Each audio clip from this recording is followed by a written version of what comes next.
Assalamualaikum warahmatullahi wabarakatuh. Perkenalkan, nama saya Tegar Ida Mustafa. Saya berasal dari mahasiswa Teknik Informatika dengan NIM 21103041009.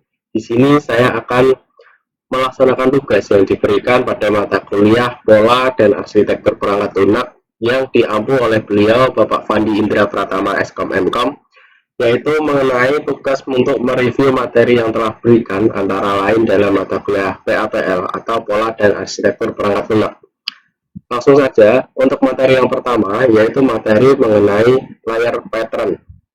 Apa itu layer pattern? Layer pattern atau pola lapisan adalah pattern yang membantu untuk menyusun aplikasi yang dapat didekomposisi menjadi kelompok subtugas yang masing-masing berada pada tingkat abstraksi tertentu, yang mana setiap lapisan menyediakan layanan ke lapisan berikutnya yang lebih tinggi. Layanan di lapisan tertentu diimplementasikan menggunakan layanan dari lapisan bawah berikutnya. Permintaan layanan sering dilakukan dengan menggunakan prosedur sinkronasi.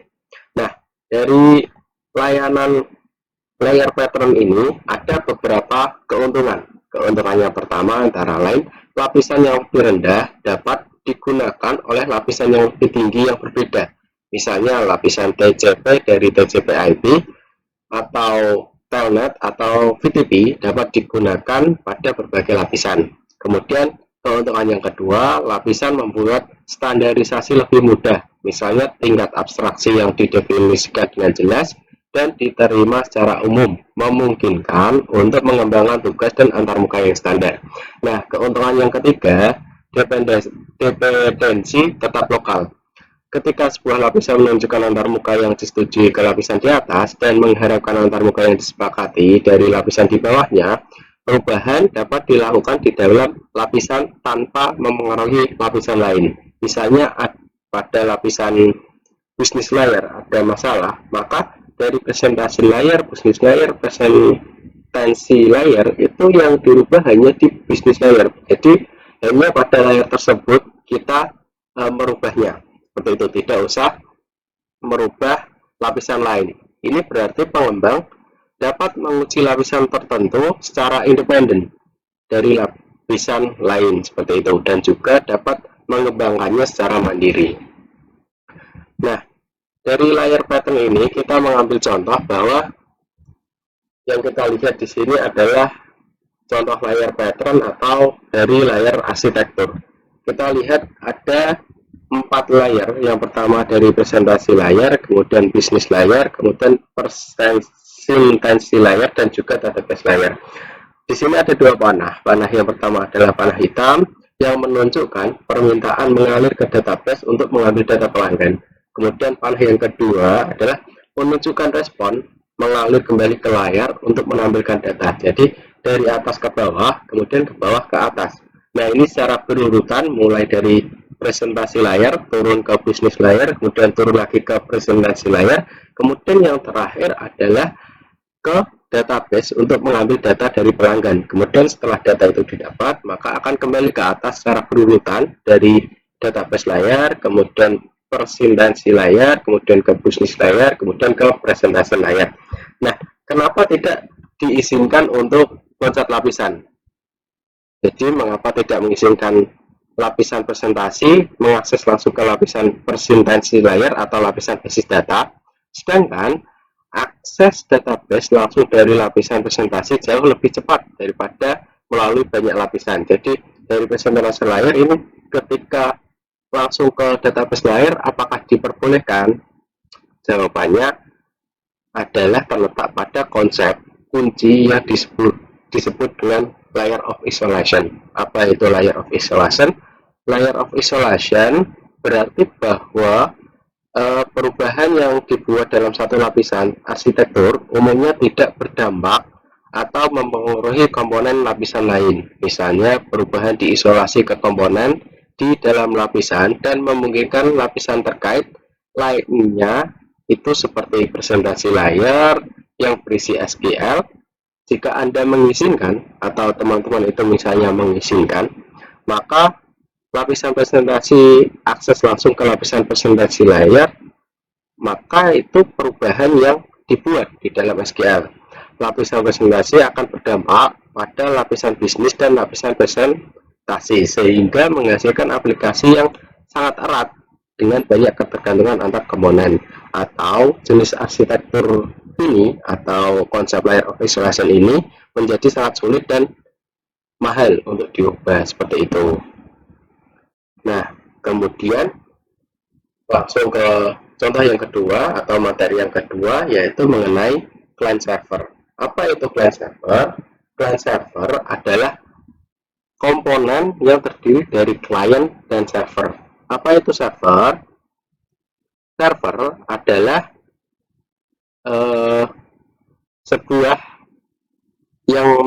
sebuah atau sesuatu yang menyediakan layanan ke berbagai komponen layar. Kemudian untuk client adalah meminta layanan dari server. Jadi server itu punya data, klien itu minta data, maka klien meminta data ke server, server akan memberikan ke klien. Ibaratnya klien request, kemudian request ke server menerima request tersebut, maka akan dikembalikan ke klien.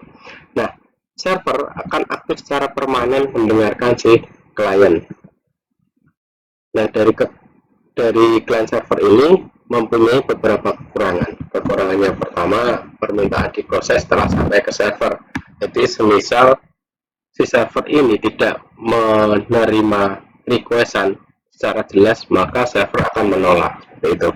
Kemudian kekurangan yang kedua, komunikasi yang menyebabkan overhead. Kekurangan yang ketiga adalah penyusunan data disesuaikan dengan kebutuhan antar perangkat. Kemudian kekurangan yang keempat, sistem distribusi harus memberikan akses dan panduan untuk klien. Kemudian kekurangan yang terakhir adalah klien harus tahu rute dan karakter dari si servernya. Nah, berkaitan dengan arsitektur client of server ini, ada state in the client server atau client dan server sering terlibat di dalam sesi atau dapat dicapai dengan dua cara yang berbeda. Yang pertama adalah dengan cara stateless server, yaitu yang pertama status sesi dikelola oleh klien, jadi hak sepenuhnya ada di klien. Kemudian status klien ini dikirim bersama dengan setiap permintaan. Yang ketiga, dalam aplikasi web, status sesi dapat disimpan sebagai URL dalam bidang formulir tersembunyi atau dengan menggunakan cookies. Kemudian yang nomor 4, wajib untuk REST API untuk aplikasi web. Nah, cara yang kedua di dalam sesi state in the client server ini adalah stateful server, yang mana status sesi dikelola oleh server dan dikaitkan dengan ID klien atau menggunakan identitas atau unik dari si klien, seperti itu. Nah, apa itu REST API? REST adalah singkatan dari Representational State Transfer, yang mana arsitektur REST ini dipisahkan atau client dan server dipisahkan oleh antarmuka yang sama. Kemudian server menawarkan sumber daya yang dapat dialamatkan dan dikomunikasikan stateless. Kemudian arsitektur REST ini juga merupakan sistem yang berlapis, yang mana klien transparan apakah itu terhubung langsung ke server atau melalui satu atau lebih perantara. Seperti itu. Nah, untuk contohnya seperti yang kita lihat bersama-sama, ada yang pertama yaitu akses basis data jarak jauh. Misalnya menggunakan MySQL, kita login menggunakan MySQL host, maka aplikasi klien akan meminta layanan dari server basis data tersebut dengan syarat request itu diterima oleh server secara jelas. Ketika sudah diterima dengan secara jelas, maka server akan memberikan respon kepada klien sesuai apa yang dimintakan. Bahkan contoh yang kedua ada sistem file jarak jauh. Sistem file jarak jauh ini salah satu juga contoh client server, yang mana kita ambil contoh aplikasi klien yang meminta layanan akses file. Kemudian Contoh yang ketiga ada aplikasi berbasis web. Contoh aplikasi berbasis web misalnya client server atau klien, yaitu berupa browser, meminta data dari server web. Nah, ketika server web itu sudah menerima respon dari browser, maka akan memberikan respon kepada menerima request dari klien, maka server web akan memberikan respon kepada klien sesuai apa yang diminta. Nah, dari materi ini saya mengambil referensi dari YouTube, yaitu link yang kita lihat bersama-sama ini merupakan link dari YouTube Bapak Fandindra Pratama. Kemudian dari link YouTube ini beliau mengambil dari dua materi, yaitu materi yang pertama dari Mark Richard pada tahun 2015 pada buku Software Architecture Pattern, Understanding Common Architecture Pattern and When to Use Them, O'Reilly Media. Kemudian materi yang kedua beliau Bapak Fandindra Pratama itu mengambil dari Robert Hammer pada tahun 2013 yang berjudul Pattern Oriented Software Architecture for Dummies, yang dipublish oleh John Wiley dan Sons, seperti itu. Kemudian materi yang ketiga yaitu materi mengenai master slave. Apa itu master slave? Mari kita ulik bersama. Master slave atau berkaitan dengan tadi, yaitu client server, adalah mendukung toleransi kesalahpahaman dan komutasi paralel, yang mana komponen master itu didistribusikan pekerjaan ke komponen slave dan memanage seri hasil yang dikembalikan oleh slave-slave yang lain, seperti itu. Contoh master slave adalah master mendelegasikan pekerjaan yang harus dilakukan ke beberapa slave, kemudian master menerima hasil dari slave yang menerapkan strategi untuk memutuskan hasil yang mana akan dikembalikan kepada klien. Salah satu strategi yang mungkin adalah memilih hasil dari slave yang pertama selesai, jadi siapa yang tercepat. Kemudian strategi lain adalah memilih hasil yang telah dihitung oleh mayoritas. Kemudian dari master slave ini juga ada beberapa kegagalan, misalnya master dapat memberikan hasil yang valid selama tidak semua slave itu error. Jadi master slave ini ada beberapa server yang kita ambil seperti itu, atau sebagai backupan. Kegagalan slave dapat dideteksi oleh master dengan menggunakan timeout, atau kita sering juga request timeout, seperti itu. Kemudian kegagalan master berarti sistem secara keseluruhan juga gagal, seperti itu. Nah, referensinya masih sama seperti tadi.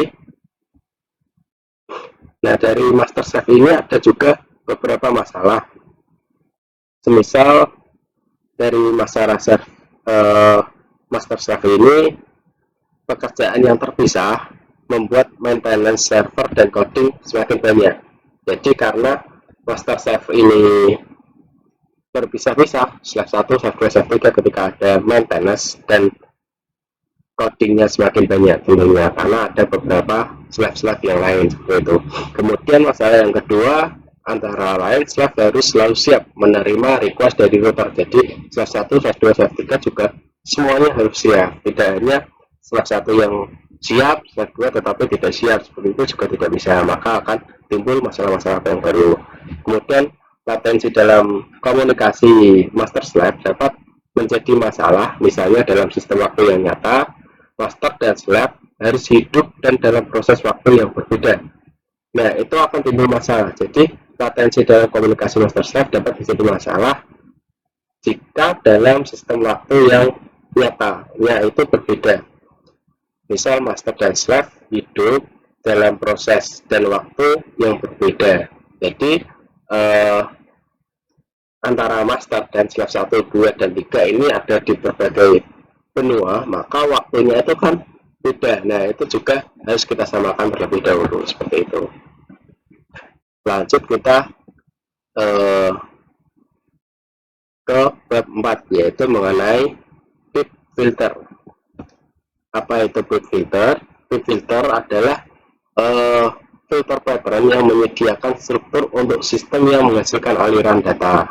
Setiap langkah-langkahnya itu dikemas dalam komponen filter Jadi misal ada data, maka dilewatkan melalui saluran-saluran pipa yang ada atau filter-filter yang ada. Nah, pipa yang dapat digunakan untuk buffering atau untuk sinkronasi. Jadi selama source ini melewati filter-filter, itu dapat digunakan untuk buffering atau untuk sinkronasi. Nah, contoh pipe filter antara lain adalah dalam perintah di sel unit, yaitu cat file, kemudian perintah seperti yang kita lihat ini, cat file, kemudian grep xyz short unit slash tanda panah out. Nah, langkah-langkah dari perintah tersebut dihubungkan oleh aliran data melalui sistem. Yang pertama, output dari satu langkah adalah input untuk langkah selanjutnya. Output dari satu langkah adalah input untuk langkah selanjutnya. Misal filter cat file ini membaca file dan teruskan konten file ke filter grep. Kemudian setelah filter grep ini sampai, maka filter grep memilih baris yang berisi xyz, karena di sini perintahnya grep xyz, dan meneruskan baris ke berikutnya, yaitu ke filter sort. Nah, setelah sampai ke filter sort, maka mengurutkan garis yang diurutkan ke filter unit. Setelah filter unit, maka filter unit menghapus garis duplikasi dan meneruskan hasilnya. Seperti itu. Nah, setelah contoh 1, kita lanjut ke bab 5, yaitu mengenai broker pattern. Apa itu broker pattern? Sebelum ke broker pattern, dari contoh pipa filter ini mungkin nanti juga akan muncul berbagai masalah-masalah di pipa filter. Misalnya sama seperti tadi, yaitu mudahnya overhead. Kemudian yang kedua adalah sulit untuk menggunakan pola ini, karena pola ini tidak mendukung untuk sistem yang interaktif seperti itu. Tetapi dari pipe filter ini ada beberapa keunggulan dari pipe filter. Antara lain adalah mudahnya untuk menambahkan filter atau mengurangi filter. Kemudian yang kedua, dapat membuat saluran sendiri dengan filter yang baru. Kemudian keutamaan yang ketiga antara lain, filter tidak perlu menyimpan hasilnya karena langsung disampaikan seperti itu. Kemudian yang terakhir yaitu broker pattern. Apa itu broker pattern? Broker pattern merupakan broker yang digunakan untuk menyusun sistem terdistribusi dengan komponen yang terpisah atau yang berinteraksi dengan pemanggilan layanan jarak jauh. Nah, sistem broker pattern ini sangat tidak fleksibel karena komponen harus mengetahui lokasi dan detailnya secara spesifik. Kemudian broker pattern merupakan komponen yang bertanggung jawab atas koordinasi komunikasi antar komponen. Selain itu, komponen broker juga meneruskan permintaan dan mengirimkan hasil dan expectation-nya seperti itu. Nah, ini untuk broker pattern. Mungkin dari referensi filter tadi dan broker pattern, saya mengambilnya dari YouTube atau melihat dari YouTube seperti yang link saya sematkan. Link YouTube ini merupakan link yang sama, yaitu dari channel Bapak Fandi Indra Pratama. Kemudian untuk bukunya beliau di dalam YouTube ini, beliau mengambil dari Mark Richard pada tahun 2015 di dalam buku software yang di dalam buku yang berjudul Software Architecture Pattern, Understanding Common Architecture Pattern and When to Use Them. Kemudian referensi yang kedua yaitu beliau di dalam YouTube tersebut itu mengambil dari Robert Hammer pada tahun 2013 yang berjudul Pattern Oriented Software Architecture for Dummies yang dikeluarkan oleh John Wiley dan Anson. Seperti itu. Mungkin itu saja yang dapat saya paparkan mengenai materi-materi yang sudah dijelaskan dari materi 1 sampai dengan materi 5, yaitu mengenai layer pattern, kemudian client server, kemudian master slave, kemudian pipa filter, dan juga broker. Apabila ada kesalahan atau kekeliruan, itu murni dari kesalahan saya pribadi, kurang lebihnya saya mohon maaf. Wallahul muwaffiq ila aqwamit thoriq. Wassalamualaikum warahmatullahi wabarakatuh.